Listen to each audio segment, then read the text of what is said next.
वाह, परमीला तो कितनी सुंदर लग रही है यार।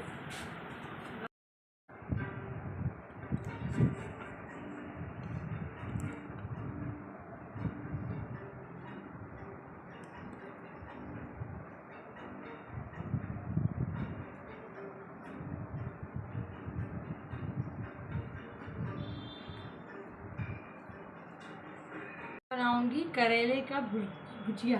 तो उसके लिए पहले सूखे मसाले अलग से हम लोग छिड़कते हैं, जिसमें धनिया, जीरा, सौंफ, अजवाइन और ये मेथी भी है और लहसुन की कलियां हैं। अम्मी ने प्याज काट दिया, अम्मी पतले प्याज काट लेती, मैं भी काट लेती हूँ, लेकिन मुझे आज ज़्यादा मन नहीं कर रहा था। पता नहीं तबीयत अजीब सी है, नींद सही से पूरी नहीं हो रही है। एक गहरी नींद जो होनी चाहिए ना, वो नहीं आती है। गहरी नींद सिर्फ 2 घंटे की आ रही है, तो उससे सही से नींद नहीं पूरी हो रही है और मतलब अजीब सी बेजारी सी रहती है। और ये अनियन अम्मी ने काट दिया। सबसे ज़्यादा उसमें जो मेहनत का काम होता है करेले का भुजिया बनाने में, पसंद मुझे बहुत है, लेकिन क्या मैं करेले की भुजिया में करेले के टुकड़ों में कोई भी बीज नहीं रहने देती, लेकिन एक ही बीज रह गया। करेले की इसी मतलब ये जो पीसेज है ना, इसमें बीज सबका बीज में निकाल देती हूँ। इसको बहुत टाइम लगता है निकालने में, बीज जब खाने में आ जाता है तो मज़ा नहीं आता। सबके मैं बीज निकाल देती हूँ, सॉफ्ट होना चाहिए बस। एक ही बीज कहीं रह गया है बस। सारे बीज बैठ के इसको नमक से सब लोग धुलते हैं, मैं भी धुलती हूँ। और नमक से धुले जब ये सॉफ्ट हो जाता है ना, तो फिर इसको ऐसे कुक करके ऐसे ऐसे हाथ से स्क्वीजिंग करके इसको पानी में डाल देती हूँ, तो बीज निकल के फिर ऊपर आ जाते हैं। जो नहीं आते हैं, टाइट होते हैं ना, उनको मैं हाथ से सख्त वाले को ऐसे करके निकाल देती हूँ। सब निकाल देती हूँ, एक दो कहीं रह गया होगा बाई चांस, और सब निकाल दूँगी। अब इसको भी बनाऊँगी, मेरी चूल्हा बिजी है ना, खाली हो जाए फिर बनाती हूँ। तो ये बहुत टेस्टी बनता है, ये मसाले डालने से, ऊपर से छिड़कने से बहुत टेस्टी बनता है। करेले का भुर्जी हो, अरहर की मसाली दाल हो, रोटी हो और चटनी हो। चटनी तो मेरे पास है, पुड़िया मियाँ पड़ी हुई। एक दो बीज कहीं रह गए थे, वो भी निकाल। खाने में बीज बिल्कुल ना आए तभी अच्छा लगता है इसमें। और परवल में मैं एकदम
मैं आज इतना थकी महसूस कर रही थी कि लंच करने के बाद में, मतलब लंच करने के टाइम में मेरे हाथ से नमक की डिब्बी मैं यहाँ साइड टेबल में अपने हमेशा रखे रहती हूँ, इसके अंदर साइड टेबल की डिब्बी, क्योंकि मैं डिनर यहीं करती हूँ, लंच यहीं करती हूँ।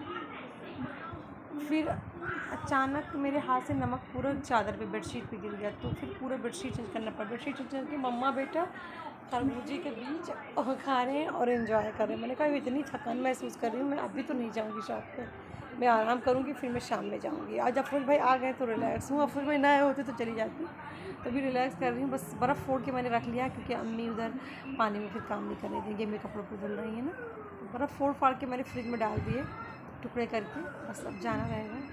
और इतने में मेरी शोना के हाफिज़ जी आ गए, शोना चली गई पढ़ने के लिए।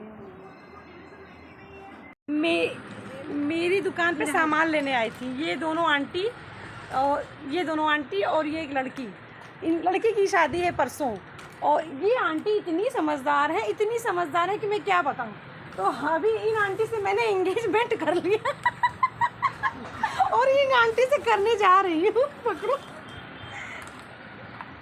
ये देखिए, अब मैं इन आंटी से भी एंगेजमेंट कर रही हूँ। आज दिख, ये देखिए मैंने इन दोनों आंटी से एंगेजमेंट कर लिया। देखो ये ठीक रही है ना, बुआ ठीक है। ये मेरे ख्याल से ये कलर पहनो हमारी शादी हो रही है ना, और की दाम बताओ। 90 हुआ आंटी, बताएं कि 70 का ये, और ये लिए आपने अपना दाम दे दिया तो और दाम कर दिया आंटी। अब इस अरे अब रखा हो तो हाल छोटी बहन हो चलो। के पैसे तो दे दीजिए। इतना खुश से तो उतना दान किया है। वो दान नहीं, वो मोहब्बत गिफ्ट होता है, वो यहू प्रेम का जब पुरुष सबको देती हूँ। सुनो, बुआ दिया जब जिब्बा पुरुष निकली है तब कहिए हमार आंटी देंगी। अरे रखो फिर आवाज आएगी।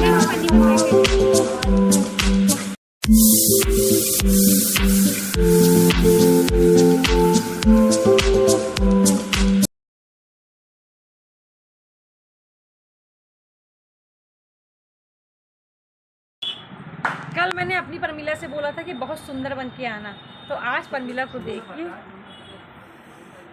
देखिए कितनी सुंदर लग रही है परमिला। तो कैमरा साफ कर दूँ, कैमरा थोड़ा गंदा लग रहा है। वाह परमिला तो कितनी सुंदर लग रही है यार। अरमान अली भैया आ गए हैं, कपड़ा भी मेरा आ गया है। बहुत बड़ा कपड़े हैं।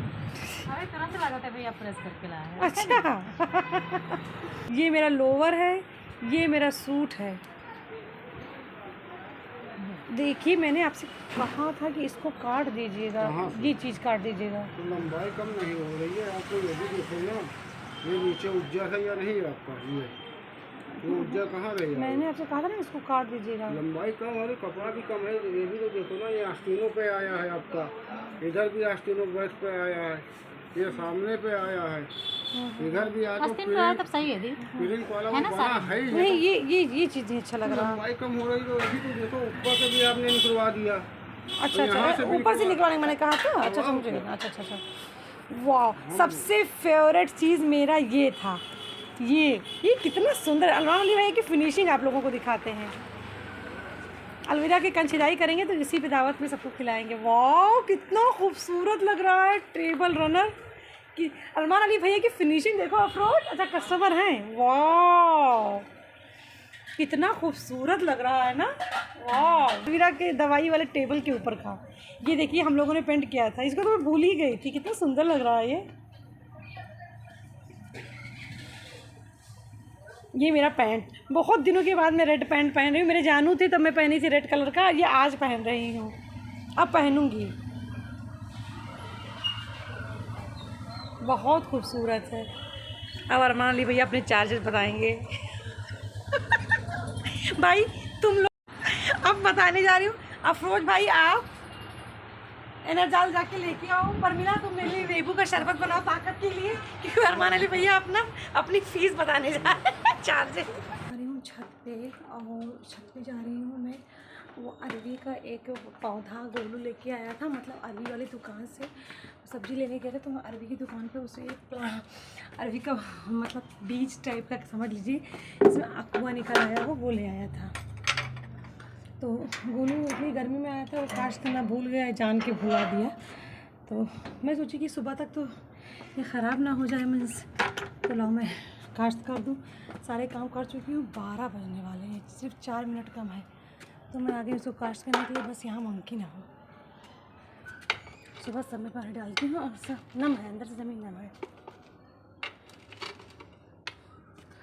खैर ये सब कल करवाऊँगी किसी से, गोलू से कुछ भी करती हूँ, जो भी करती हूँ। फिलहाल मैं जो कास्ट करने हूँ वो कास्ट कर दूँ।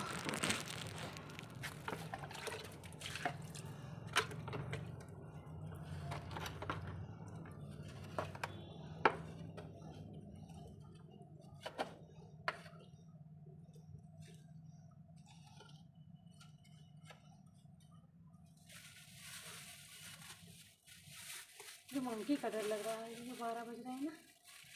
और ये है ये तो अफरोज भाई ने कहा था इसको निकाल के तब इसमें कास्ट करना। बस ये कास्ट कर दूँ मैं।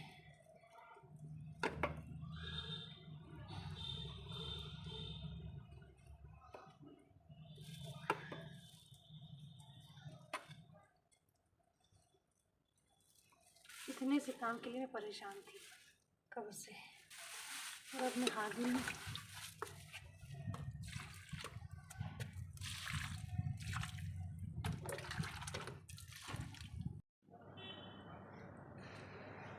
वो उस कॉम्प्लेक्स में कल ना वहाँ पे मीन्स अभी कल नहीं, आज मॉर्निंग में ही यहाँ पर शामियाना लगा हुआ था। और मुझे अच्छा लगा ना कि ये राजा साहब का मीन्स ऑर्फनेज होम था, और बाद में अभी ये मार्केट बन गया। बीच में खंडहर हो गया था जब हम लोग छोटे छोटे थे, और अब ये कॉम्प्लेक्स बन गया। तो यहाँ पर शामियाना लगा हुआ था 3rd फ्लोर पे। फिर अभी सिर्फ लाइट दिख रही है, दिन में तो लाइट दिख नहीं रही थी, अभी यहाँ पर सिर्फ छोटी छोटी लाइट दिख रही हैं।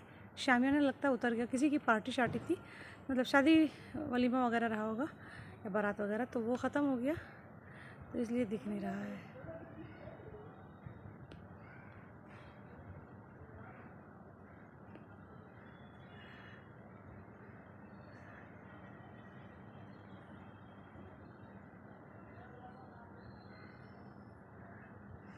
अच्छी लग रही लाइट। मुझे ये खुशी है कि यहाँ पर अब कुछ रिसेप्शन वगैरह पूरे लगन में होता रहेगा हमेशा प्रोग्राम्स, तो यहाँ पर थोड़ी सी लाइट रहेगी, मतलब हमेशा बिना वजह के। जैसे अब मोहल्ले में किसी के यहाँ लाइट लगती है, शामियाना लगता, तो उनके जब शादी होगी तभी लगेगा।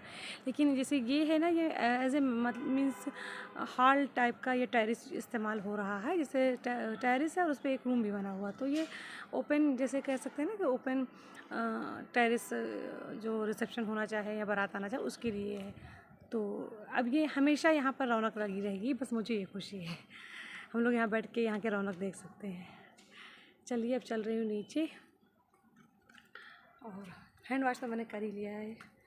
अब इसको जाके रखती हूँ बकेट वगैरह, और फिर आप लोगों को एक चीज़ दिखाती हूँ जो अरमान अली भैया सिल के लेके आए हैं, टेबल रनर। आप लोग को दिखा दी हूँ, फिर से एक बार दिखाती हूँ सही से। मुझे बहुत खुशी है उसको देखने के लिए क्योंकि मैं टाइम नहीं दे पाई, उसके बाद ना दुकान पे टाइम नहीं दे पाते हैं। मतलब मैं शॉप पे कोई वक्त नहीं दे सकती किसी पार्टिकुलर किसी चीज़ को सोच के जाओ तो भी नहीं हो पाता है, क्योंकि इतने वहाँ पे काम होते हैं कि कोई काम नहीं हो पाता है। और मतलब जहाँ पे बात करनी रहती है अपनी दुकान के सामान की एजेंसीज वगैरह को, वहाँ पे बात करो, दुकान पे सबसे बात करो। अगर दुकान पे जाके सिर्फ आप एजेंसी की बात करने के लिए बिजी रहो तो चलो लोगों को लगेगा चलता है, फिर शॉप की फैमिली को लगेगा कि चलता है, तो मीन्स इस शॉप का काम है। लेकिन उसके सिवा अगर मैं बिज़ी रहती हूँ, इवन अगर मैं अपनी एडिटिंग के लिए ब्लॉग के भी बिज़ी रहती हूँ, तो भी मुझे लगा रहता है ना कि इन लोगों को बुरा लग जाएगा कि मुझे वक्त नहीं देती हैं, या मैं अपनी फ्रेंड्स से बात करती रहूँ तो भी मुझे लगता है कि सबको लगेगा कि मुझे वक्त नहीं देती हूँ। हम लोगों को वक्त नहीं देती हूँ, ऐसे अपने ही पर्सनल चीज़ों में बिज़ी रहती हूँ, तो इसीलिए मैं वहाँ पे कुछ पर्सनल काम मीन्स अवॉइड करती हूँ, छोड़ भी देती हूँ।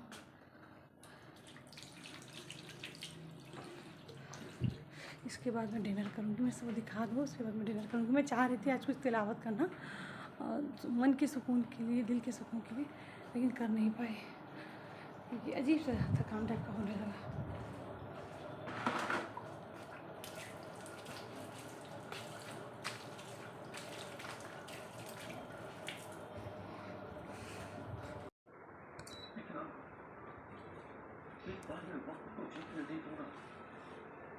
ये मैं टेबल रनर को देख के बहुत खुश हूँ। इसको सही से मैं देख नहीं पाई थी, कितना प्यारा लग रहा है ना। और आपको पता है इसमें ये प्लास्टिक और ये जो कोटा कवर है ये मैंने परचेज़ किया है, और ये नीचे वाला कपड़ा मेरे खालू के कुर्ते का है। मैं ऐसी ही पुरानी चीज़ों का इस्तेमाल कर लेती हूँ। ये मेरे खालू का पुराना कुर्ता था, उनको नहीं पहना तो उन्होंने मुझे दे दिया। खालू मुझे निकाल के खालू को दे देते, जाओ पप्पी को दे दो, कुछ बना लेगी। और उसकी मैं या तो रोटी के कपड़े बना लेती हूँ, या जैसे ऐसे चीज़ें, कभी ऐसा कुछ नहीं बनाती जो जिससे मेरे खालू के कपड़े की एहतराम हो, ऐसा कुछ नहीं करती हूँ। ये बहुत है। ये मेरे बाबू के दवाई का जो रैक है उसके पहले वो शूज़ रैक था उसका, और ये मेरा लोवर है।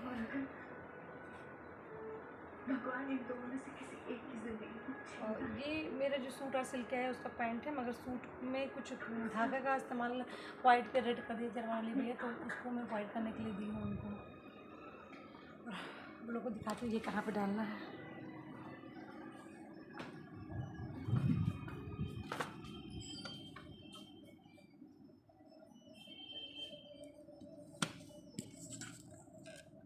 इस पे डालने के लिए मंगाई हूँ।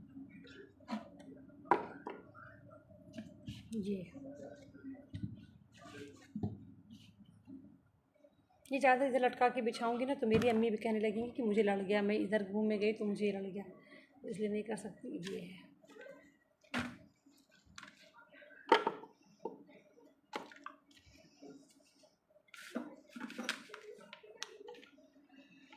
यहाँ पर कितने भी पेन ला के रख दूँ मेरी बेटी रहने नहीं देती है। तो आज थोड़ा मूड बन रहा है। पहले तो मेरा मन हुआ कि मैं जाके इबादत कर लूँ, लेकिन इबादत करने के लिए मुझे वज़ू करना है और कपड़े भी फ्रेश एकदम न्यू निकाल के पहनने हैं। वैसे कपड़े तो मेरे फ्रेश ही रहते हैं, बट थोड़ा उसकी एक अलग पाबंदी है ना, तो वैसे ही पहनना है। फिर तिलावत करनी थी तो, और मतलब उसी अंदाज में मुसल्ले पे बैठना, तो मुझे लगा कि नहीं अरे मैं कुछ टीवी म्यूट कर देती हूँ। तो मुझे लगा कि नहीं मैं अब आज नहीं कर पाऊँगी, क्योंकि थकान कई दिनों की है। और थकान इस तरह नहीं कि मैंने बहुत सारा काम किया, थकान इस तरह है कि मुझे रात में नींद सिर्फ 2 ही घंटे आती है, अच्छी वाली गहरी जो नींद होती है। मीन्स अगर मैं 2:30 बजे या 3 बजे रात को सोई तो 3 से 5 ही मुझे गहरी नींद आएगी। उसके बाद एक बार अगर मैं उठी उसके बाद से अच्छी वाली नींद नहीं आती है, पता नहीं क्यों। 2-3 रातों से ऐसे हो रही है। तो सिर्फ 2 घंटे 3 घंटे गहरी नींद सोने के बाद में मेरी नींद रात वाली शायद वो पूरी नहीं हो पा रही है। वैसे मुझे ज़्यादा सोने की आदत नहीं है, मैं 5 घंटे भी अगर सो लूँ रोज़ तो मेरे लिए बहुत होता है। लेकिन एक रात तो अच्छी गहरी वाली नींद पूरी 5 घंटे आ जाए, वो नहीं हो पा रहा है। और बात ये शेयर करनी थी कि मेरी भाभी भैया अभी लखनऊ से आ रहे हैं। भैया अपने ऑफिस के काम से गया था, मेरा भाई। और वैसे मैं उसको रियल मतलब सामने से ना उसको इतना रिस्पेक्ट देती नहीं हूँ, सामने से तो मैं उसको नाम लेके बुलाती हूँ कि मुझसे सिर्फ 3.5 साल बड़ा है ना, इसलिए। तो मैं वैसे मतलब और लोगों को जब उसको इंट्रोड्यूस कराती हूँ ना, तो मैं ये कह रही थी कि मेरा भाई जो है वो मुझसे 3 साल सिर्फ बड़ा है। तो मैं उसको जब वो अकेले में होता है तो मैं उसको इस तरह एड्रेस नहीं करती हूँ कि भैया या भाई, मैं उसको नाम लेके पुकारती हूँ, क्योंकि बचपन में हम लोग साथ ही साथ खेले हैं और वो मुझे बहुत परेशान करता था, बहुत शरारती था। तो मैं उसको कभी ऐसे भैया भाई की तरह एड्रेस नहीं करती हूँ, मैं उसको हमेशा ऐसे एड्रेस करती हूँ कि जैसे अन्नू उसका नाम है घर का, तो मैं अन्नू, और वैसे उसका नाम नूरुल है तो नूरुल उसको एड्रेस करती हूँ। तो मेरा भाई मीन्स ऐसे उसको नाम लेके ही एड्रेस करती हूँ। मतलब मीन्स उसको इतना रिस्पेक्ट नहीं देती हूँ, लेकिन जब दूसरों के सामने उसको इंट्रोड्यूस करना होता है तो मैं उसको भैया ही बुलाती हूँ। तो मेरा भाई अपने ऑफिस के काम से मीन्स वो अपने स्कूल के ऑफिशियल काम को वही देखता है, तो उसके काम से गया था लखनऊ। उसका घर, उसने अपना खुद का फ्लैट भी ले रखा है ना, इससे पहले भी आप लोगों को बताया होगा। और मेरी अम्मी ने भी जो मेरे घर के बगल वाली उसको ज़मीन दी तो वो भी उसी के लिए पड़ी हुई है, और उसने अलग से भी ज़मीन खरीद के रखी है। तो मतलब उसका फ्लैट है नज़ीराबाद में। तो वो वहाँ गया, ठहरा हुआ था, ऑफिस के काम से गया था तो ठहरा हुआ था। तो उसने भाभी से कहा ऑफिस का काम हो गया, और वो उसके जो साथ में लोग गए थे चले आए, और वो अकेले था। तो उसने भाभी से कहा कि बच्चों को लेके आ जाओ। तो बच्चे तो गए ही नहीं, बच्चे बोले नहीं मैं लखनऊ नहीं जाऊँगा, मैं बलरामपुर में ही रहूँगा। तो भाभी फिर अपने भाई के साथ वहाँ गई। तो आज भाभी को आना था तो मुझे कॉल करी थी, हाँ मुझे नहीं अलविरा को कॉल करी थी। तो भाभी मेरी मुझे फोर्स करती, पप्पी तुम 20 के बाद ऑपरेशन कराओ, 20 के बाद ऑपरेशन कराओ ताकि बच्चों की छुट्टी हो जाएगी और मैं लखनऊ तब आऊँगी बच्चों को लेके ही, पूरी फैमिली के साथ में। तो मैं तुमको भी देख लिया करूँगी आगे दिन में रोज़, और बच्चों को भी, अपने बच्चों के भी देख लूँगी। अलवीरा भी आ जाएगी, अलवीरा को भी देख लिया करूँगी, और खाला और अम्मी अगर आना चाहेंगी तो उनको भी देख लिया करूँगी दोनों को, या दोनों लोग चाहेंगे दिन भर यहाँ रहेंगे, रात में चली जाएंगी, या दोनों लोग यहीं पर रहेंगी और मैं भी हॉस्पिटल आती जाती रहूँगी, सब कुछ ऐसा रहेगा। तो मैंने कहा कि वैसे भी मुझे 30 मई के बाद ही कराना था, क्योंकि लगन में शॉप नहीं बंद कर सकती। वैसे जून में भी लगन है लेकिन थोड़ा हल्का ही हो जाएगा, तो मैं मई के बाद ही कराऊंगी, जून के फर्स्ट वीक में। तो उसने कहा कि बकरीद तो 7 जून को है, तो फिर तुम फर्स्ट वीक में जाओगी, 6 दिन के बाद छुट्टी मिलेगी, तो क्या तुम बकरीद के दिन वहाँ जाओगी? तो हमारे लिए भी मुश्किल होगी, क्योंकि मैं तब शायद नहीं आ पाऊँगी, बकरीद की तैयारी मुझे भी करनी होगी। तो मैंने कहा बकरीद की तैयारी तो मुझे भी करनी रहेगी, तो इसलिए मैंने कहा कि ठीक है, फिर मैं बकरीद के बाद ही कराती हूँ, बकरीद के 3-4 दिन के बाद। तो उसने कहा ठीक है। तो मेरी भाभी बहुत परेशान है कि तुम ऐसे टाइम पे कराओ वक्त कि जब मैं तुम्हारे साथ रहूं और मैं भी तुम्हारी देख रेख आगे क्या करूँगी। तो मैंने कहा भाभी मुझे कुछ भी तो ज़्यादा देख रेख की ज़रूरत नहीं है, क्योंकि मैं तो इतनी ब्रेव हो गई हूँ, कह सकते हैं इतनी ब्रेव हो चुकी हूँ कि, और अपने लिए मीन्स डर, ये सब चीज़ें ख़त्म हो गई हैं। मैं तो परमिला रहेंगी, और अम्मी से मैंने कहा कि अर्ली मॉर्निंग ही मैम ऑपरेशन करते हैं। अर्ली मॉर्निंग मीन्स 4-5 बजे नहीं, अर्ली मॉर्निंग मीन्स 6 बजे से लेके मैम ऑपरेशन करना शुरू कर देती है। तो मैंने कहा कि कोई अम्मी नहीं भी आ पाएंगी 6 बजे, आने का मतलब वहाँ पर है कि अम्मी घर से 5 बजे निकल पड़े। तो इतनी जल्दी अम्मी अगर निकल पड़ेंगे, ड्राइवर आ जाएगा तो ही पॉसिबल हो सकता है, वरना नहीं पॉसिबल हो सकता। तो मैंने कहा अम्मी भी ना आए तो मुझे कोई मसला नहीं है, और मेरा ऑपरेशन हो जाएगा उसके बाद भी आ जाइए तो मुझे कोई मसला नहीं है। अम्मी से मैंने कहा आप फ़ीस वगैरह जमा कर देंगी और ऑपरेशन हो जाएगा। तो ऑपरेशन में किसको क्या करना है, नर्स मुझे वहाँ तक लेके जाएगी, ओटी तक, ओटी में नर्सिंग रहेंगी, मैम रहेंगी, ओटी से निकालने के लिए नर्स, वार्ड बॉय, जो भी जितने लोग होते हैं, जितने उनके यहाँ के स्टाफ लोग लेके जाएंगी, वो लोग इंजेक्शन वगैरह देंगे। तो मुझे क्या करना है किसी को, अब वो चीज़ों की ज़रूरत ही नहीं रही है कि मुझे कोई अपना दिखे। बस यही है कि डॉक्टर मुझे ट्रीटमेंट दे रहे हैं, मेरे वेल विशर हैं। डॉक्टर्स तो हमेशा वेल विशर ही होते हैं, doctor is next to God. आई की खुशी की जो सबसे ज़्यादा बात है वो हर हिंदुस्तानी के लिए खुशी की बात है, जितने भी लोग शांति पसंद हैं सब के लिए, और मेरे ख्याल से पड़ोसी मुल्क के भी जितने भी शांति पसंद लोग हैं सबको इस जो जंग ख़त्म हुई है, जंग ख़त्म होने के बाद पे जो मुआहदा होना है, कल जो बात हुई है, उससे हर हिंदुस्तानी को खुशी होगी। तो मैं भी बहुत ज़्यादा खुश हूँ, बेइंतहा खुश हूँ, क्योंकि मुझे तो कभी भी घर में भी झगड़े नहीं पसंद है। हाँ इंसान लेकिन हो जाता है, मैं खुद ही करती हूँ, मैं पसंद नहीं लेकिन हो जाता है, मैं खुद ही करती हूँ। ऐसा कभी माहौल हो जाता है, दिमाग गर्म हो जाता है और करना पड़ता है। घर में भी हम लोग कर लेते हैं लेकिन बाद में पछतावा होता है, लेकिन वो एक आम मीन्स ज़बान की जंग होती है। लेकिन ये जंग तो कितने लोग शहीद हो जाते हैं, अभी कितने लोग शहीद हो गए, सिर्फ 2 दिन की जंग में कितने लोग शहीद हो गए हैं। सोचिए ना, कितनी आवाम शहीद हो गए हैं, आर्मी शहीद हो गए हैं, और उधर भी बेगुनाह लोग शहीद हुए हैं। ऐसा नहीं है कि मैं सिर्फ अपने मुल्क की बात कर रही हूँ, अपने मुल्क के नुकसान की बात कर रही हूँ, उधर मुल्क के भी नुकसान की बात कर रही हूँ। और ये सोचें ना कि अगर ये जंग चलता और तो कितने मोनूमेंट्स हैं हमारे कंट्री के, कितने स्कूल्स हैं, कॉलेजेस हैं, हॉस्पिटल्स हैं, रोड हैं, गार्डन्स हैं, सब कुछ डिस्ट्रॉय हो सकता था। तो सब कुछ बच गया, मेरे देश के भी, हमारे देश के लिए भी, और पड़ोसी मुल्क के लिए भी बात है। कभी दोनों मुल्क की मीन्स खुदा ने हिफाजत की और जंग रुक गया। जंग किसी भी तरीके से हल नहीं होता है, और बस मुझे तो यही लगता था कि आतंकवादियों को और उनके नेटवर्क्स को ख़त्म किया जाए, डिस्ट्रॉय किया जाए, और होना चाहिए मुस्तकबिल में उनको ख़त्म होना चाहिए। किसी भी देश में, सिर्फ हमारे पड़ोसी में, किसी भी देश में आतंकवादी नहीं होना। क्यों होना है, क्यों वो लोग नहीं चाहते कि कोई जिए? मगर मैं इस चीज़ के लिए बहुत खुश हूँ कि जंग ख़त्म हो गया, बेगुनाह लोग इसमें नहीं मारे जाएंगे, आर्मी के लोग नहीं जाएंगे, उनकी जान ज़ाया नहीं जाएगी।